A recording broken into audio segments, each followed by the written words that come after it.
আমাদের মাননীয় প্রধানমন্ত্রী রাষ্ট্রনায়ক শেখ হাসিনার ঘোষণা, তিনি বলেছেন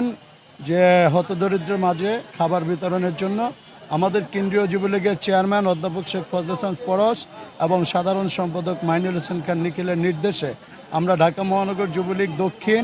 আমার সভাপতি মাইনুদ্দিন রানা এবং আমি সাধারণ সম্পাদক এবং কেন্দ্রীয় যুবলীগের আমাদের সাংগঠনিক সম্পাদক আছেন এখানে উপস্থিত, মহানগর যুবলীগের নেতৃবৃন্দ,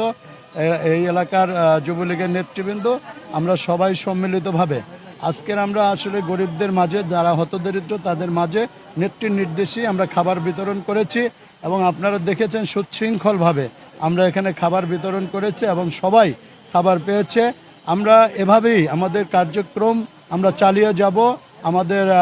নির্দেশনা আমরা যতদিন পারি, আমরা 1 মাস হোক 2 মাস হোক আমরা এভাবে কর্মসূচি পালন করব। প্রতিটি ওয়ার্ডে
হ্যাঁ নিতেছি আমরা ওই যে যাইতেছে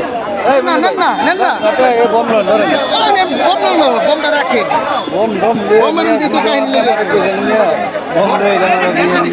না, আমি তো ভুলি নাই। রেডি আছে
না যাও